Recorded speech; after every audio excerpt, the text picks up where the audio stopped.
Good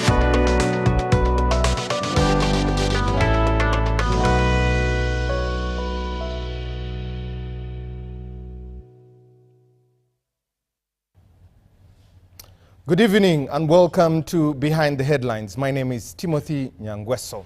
Today we focus especially with the wave of the politics taking center stage in this country with 2026 looming, a few months to get to the general elections. We focus on what drives this country, the economy.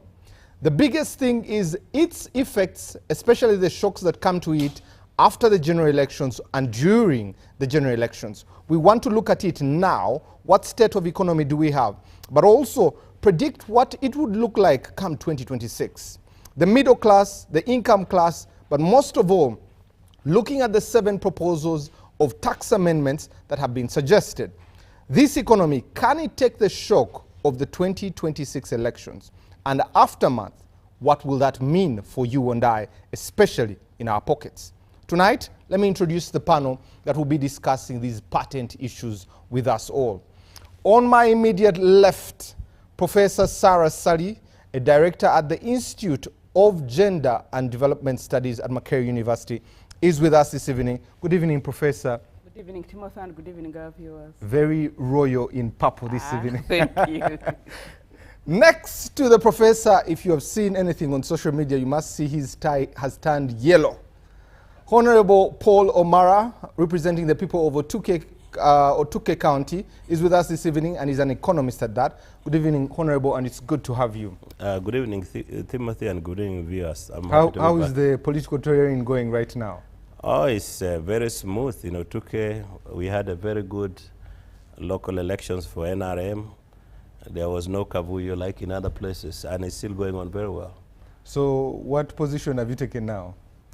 I'll be running as a member of parliament representing Otuke County on NRM ticket. So as we speak now, I'm very ready to participate in the primaries, which is scheduled in July. Wonderful. So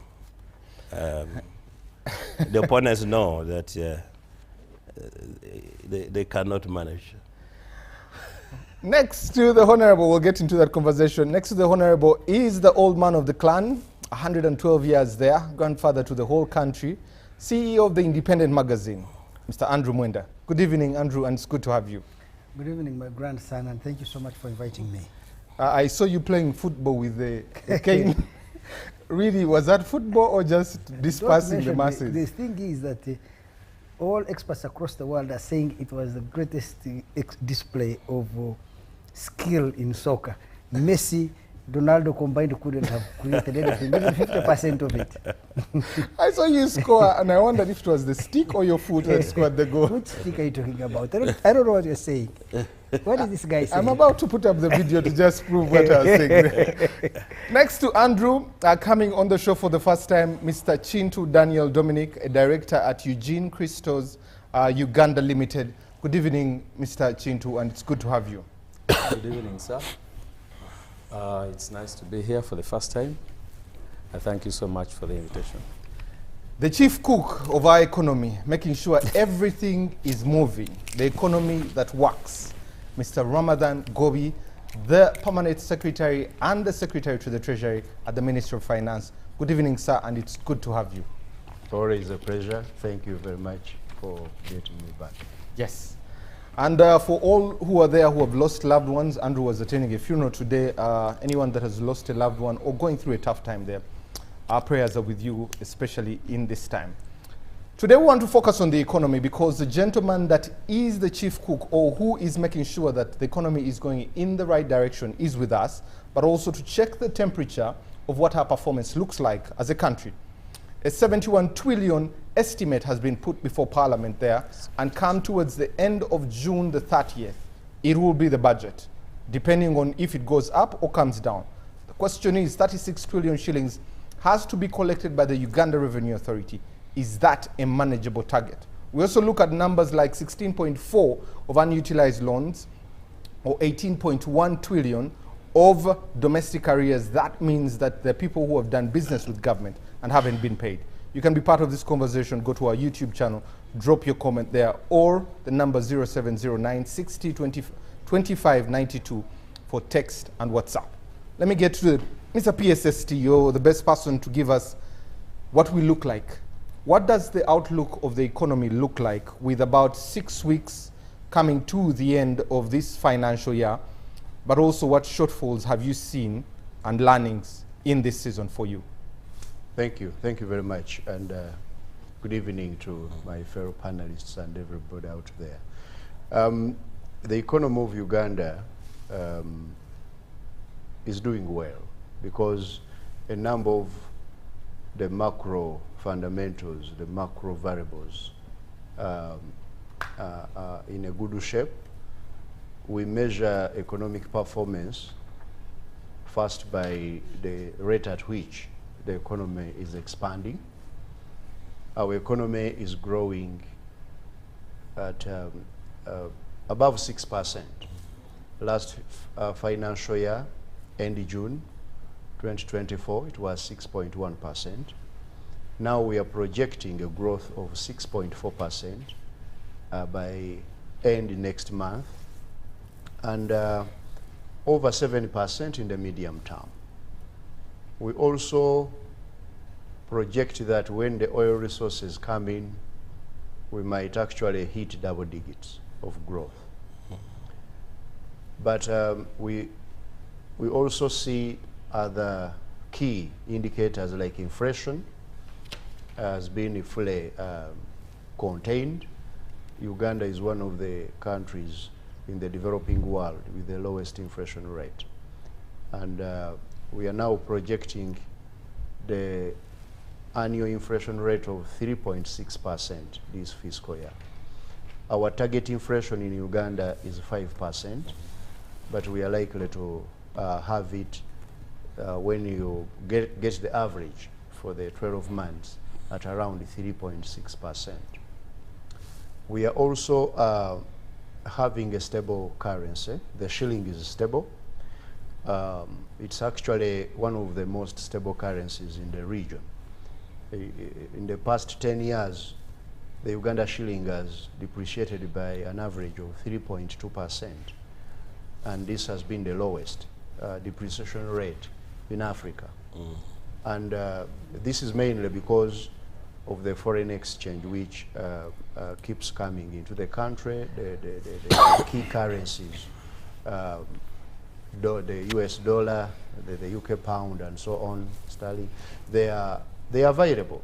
And it's all because of our open capital account, but also our very diversified export basket, not forgetting our good policy on foreign direct investment, which keeps on bringing some dollars into the country, even at a time when other economies are having a paucity of dollars.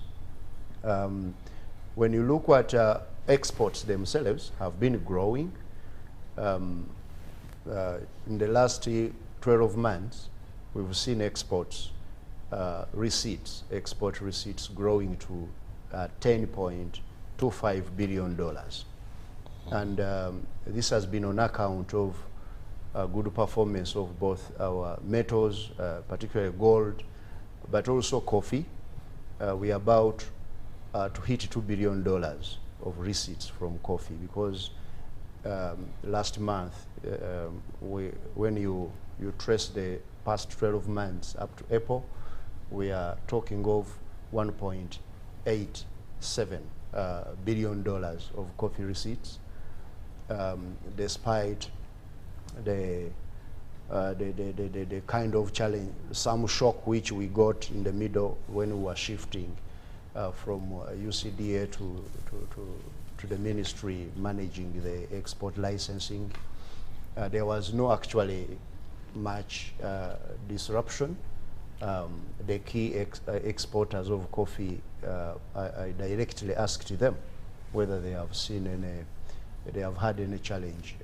Sukafina here being represented by Yugakoff and others, they indicated nothing in terms of much disruption, and that has been good. Of course, also leveraging the good prices of coffee internationally. and stabilizing our currency much also better in the period. Also, Ugandans are continuing to remit money here. When you look at remittances, you are talking of a range of about $1.4 billion. Now, they have remitted in the past 12 months, and we hope this might actually increase as we end the fiscal year. Not forgetting also the private sector credit. It has actually grown at a rate of 4.2% on average. And this has been on account of the good monetary policy, which has been balancing the control of inflation, but also facilitating private sector credit growth. In spite of the government borrowing from the domestic market, it has not affected so much the private sector accessing the credit. So by and large, the macros, I could go on and on, are quite doing well.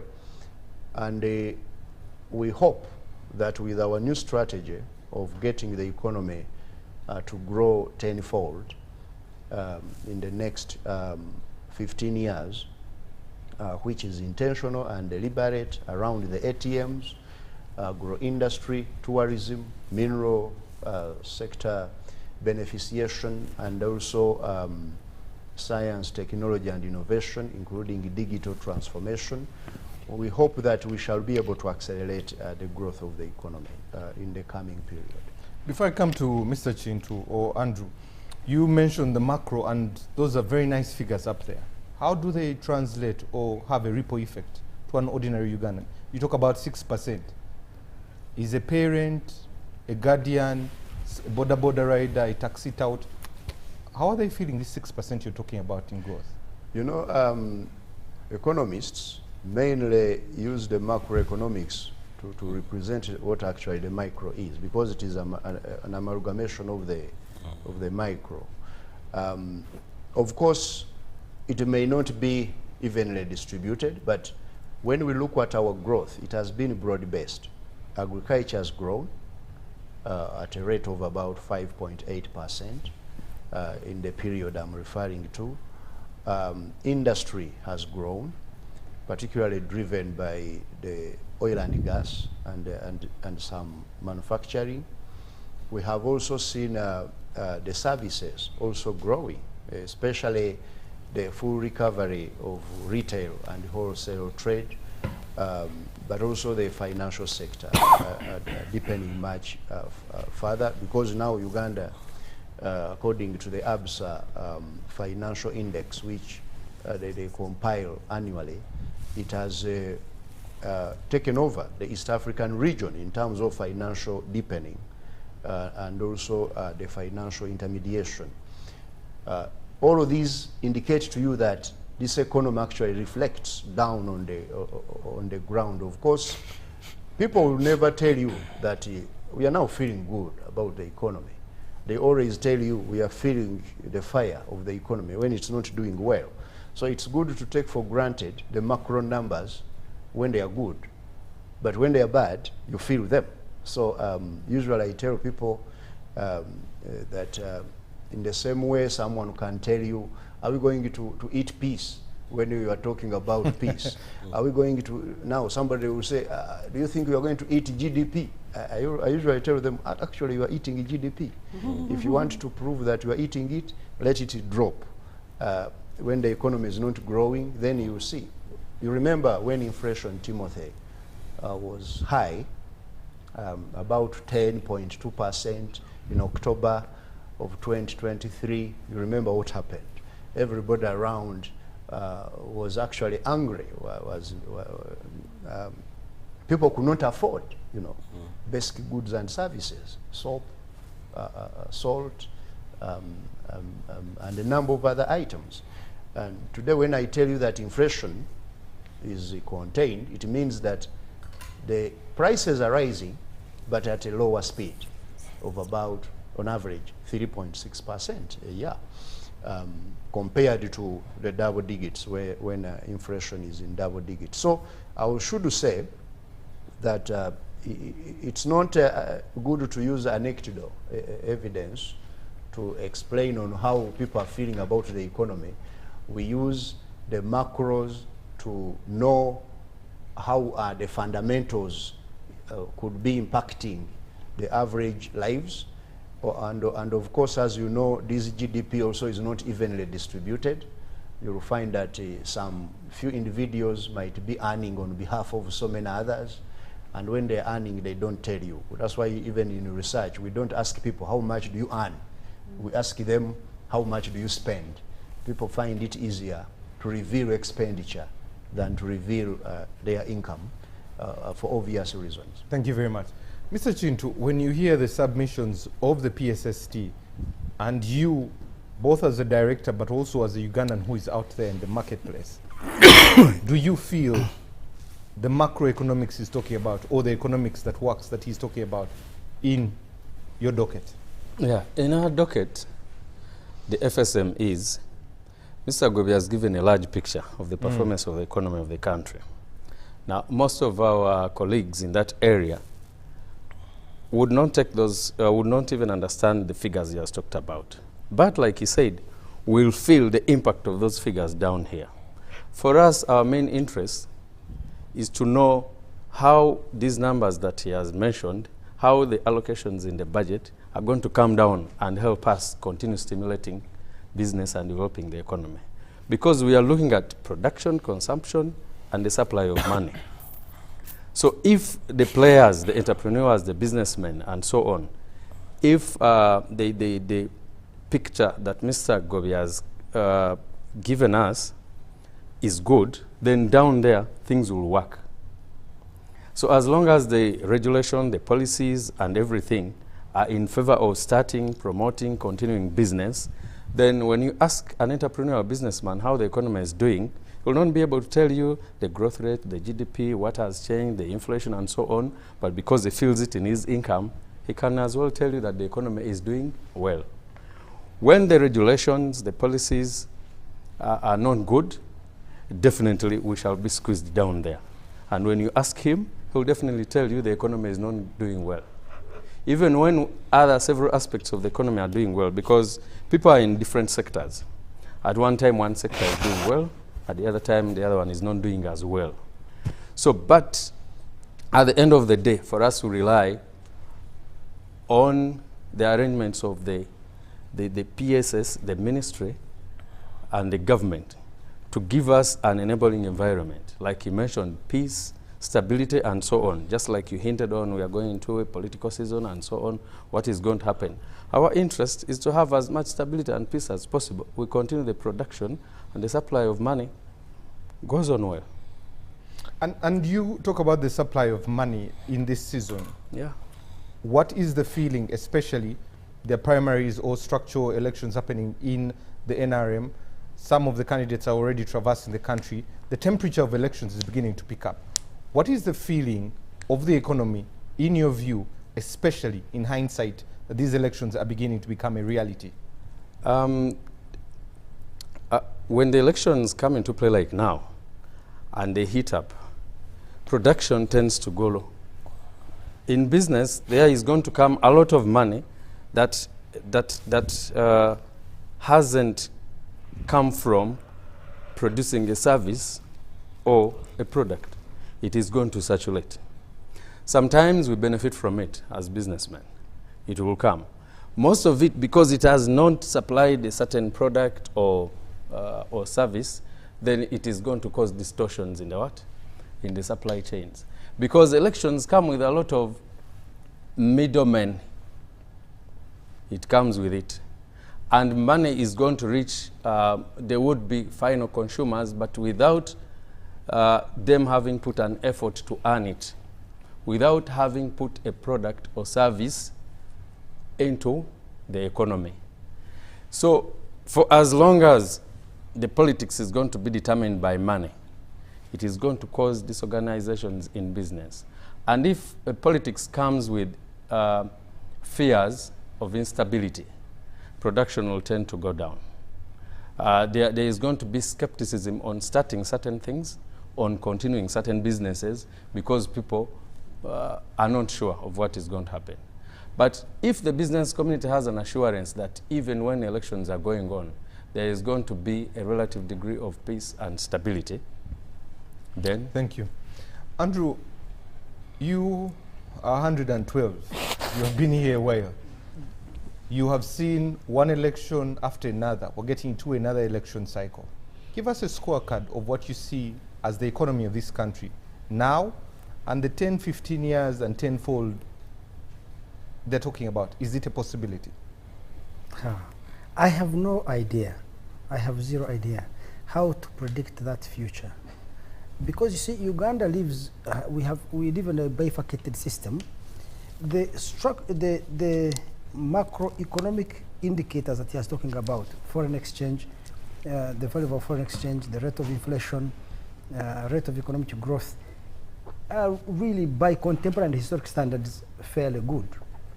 The policies he's saying they have put in place. Uganda government is also very good at the policy design, but I think very poor at the policy implementation. What I don't know is the distribution of growth, because there, somebody need to know how many Ugandans over the last 10 years have graduated from living in on rammed earth floor houses with the temporary, say they call it wood and mud and water and things like that. How many people have shifted now to living in permanent houses? How many people have electricity and running water in their homes? How many people maybe have a car, a television, a sofa set, a cooker, a refrigerator in their home? The Uganda population census is the one that can tell that. Then it will tell us about the actual distribution, whether economic growth has been broadly shared. If you look at the United States, the economy has grown consistently since the 1970s. But the median income has not increased since 1974, since 1980, a number like that. There is a book by Thomas Piketty, it's a book on income inequality called Capital in the 21st Century, and he shows that progressively growth in the United States and most of Europe has benefited the top 10%. And actually the life of the bottom 50% has worsened. There is another book by Angus Deaton, he's with another lady, he's a Nobel laureate in economics. He wrote a book called Death by Despair. How the bottom 50% in America are dying out of despair. This is one of the most thriving economies in the world. Actually, in the developed world, the United States has the most innovative economy that is also the fastest growing in the developed world. But equal 50% of the bottom of the population have not benefited. So what I don't know in Uganda is whether our economic growth is that widely shared. It would require us to study the growth in agriculture, which employs up to now about close to 60% of the population. 68, actually. Yeah, 68% of the population up to now. And for most countries that have transformed, post-transformation has, let me talk at an economic level, has two elements. The structural transformation, which President Museveni talks a lot about, is the transition from most people's livelihood from depending on agriculture to depending on industry and services, which is also occasioned by the movement of people from rural areas to living in urban areas.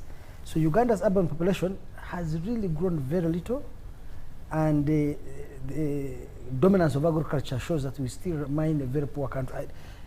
Ramadan, do you know any country in the world where 70% of the population depend on agriculture for a livelihood that has a per capita income of more than $1,300? It doesn't exist. So the predominance of agriculture shows you persistent poverty, a trap in a least developed economy. So unfortunately, I don't have those statistics. How many people today, since 2014, the last census, have shifted? How many people have televisions? How many have cars? How many have motorbikes? And what is their concentration? What I can look at, and which could be misleading, is that URA told me they collect about 75% of total tax revenues from Kampala and Wakiso districts, only two districts. So that may not be a sign that there is no economic activity elsewhere. It may be a sign that they don't have effective administrative infrastructure, tax collection infrastructure, which is good if you're in agriculture and one is taxing you. Good for you. Maybe it may not be good for government's revenue. The other thing is you can look at other indicators that give me an indication that this economic growth could be widely spread through the consumption of things like cement. If you look in the population census, the expansion of access to mobile phones. I have seen access to internet is very low outside of Kampala. You should look at the statistics. I could have written them down on paper and I have grown old, but they're very, very low access to internet. Although when I look at the statistics from UCC, they say they tell a different story, because UCC shows the number of internet accounts that exist in Uganda are about 30 million. We're only 46. So even if I assume that every Ugandan has 3 internet accounts, on average, we would still have up to 10 million people, you know, with access to internet. The challenge Uganda may face going forward is really in the structure that sustains such an economy. 2 things: road infrastructure and energy infrastructure. Yeah. Right now, we have a rate of growth in electricity consumption of about 11%. Our total installed capacity of electricity, if I remember, is about 1,820 megawatts. If you switched all of them on to work all at the same time, the maximum you can get is about 1,400, if you're lucky. Our effective demand, what we call peak demand, is now above 1,000 megawatts, about 1,050 megawatts. So the balance we have is about 350. By next year, we will be entering a precarious position, because normally in the electricity market, they tell you that you are, depending on the source of electricity, and in Uganda 90% is from hydro, if your peak demand is 1,000, at the very worst, you should have a buffer of 20% excess, so 1,200. If you are, why is that necessary? Because sometimes you may shut down for repairs, service and maintenance, or there could be an accident, right? So if your total peak demand is equal to your effective supply, by effective supply, I mean the difference between total installed capacity and what can actually be supplied. You know, if you look at these 2 dams, Kira and Nalubali, the installed capacity is 380 megawatts. But because they are abreast of each other, if you switch them on, the maximum they can produce is about 215 megawatts. So you have 165 that cannot be produced. So our actual effective supply is around about 1,400. Of that 1,400, our effective demand is about 1,100. So we have a balance of 300. Next year will be above 1,200. It means that we are closing in on the gap between peak demand and effective supply. At that time, you cannot afford to shut down a turbine for service. You can't afford an accident because it's almost equal.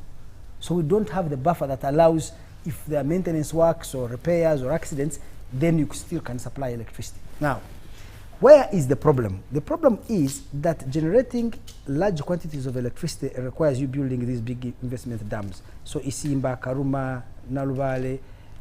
Uganda is designed in such a way that from the time you do a feasibility study for a dam to the time you go through a bidding and tendering process, to the time you award contract, negotiate the contract, sign it, commence construction and complete. The minimum it takes, there is one time the World Bank did the study, it said 7 years. Actually, it takes about 15 to 20 years. Did you people know that? I don't think Uganda can say we're going to begin production of, you imagine Karuma. I remember I was involved in the debates on Karuma in 1998. Bujagali was conceived in 1994. It was finished in 2012. Karuma 1998, there was a company called Nopak trying to build it. We contested, fought, killed, argued and hurled insults at each other. Finally, up to now, Karuma still has issues. Has the government of Uganda taken over? I don't think so, because there are many things that were not finished. Isimba is cracking before it is finished. So, rather before it could even be handed over finally. So, I don't know how Uganda, Gobi, how are you going to sustain industry? Because if you go into heavy manufacturing, and because only one sector of Uganda's economy can absorb surplus labor out of agriculture, and that is manufacturing, because it can create broad-based, low-skilled, blue-collar jobs for all these people raiding borders and all these unemployed youth in the countryside. For you to pull them out of agriculture into industry so that you can open agriculture into, you can open commerce to end agricultural relations, and I'll come to this. You need manufacturing. To have manufacturing, you need huge supplies of energy. To have huge supplies of energy, the president, something last year, used 300 megawatts in the next 20 years because they will fight over this and that and finally not get to do anything.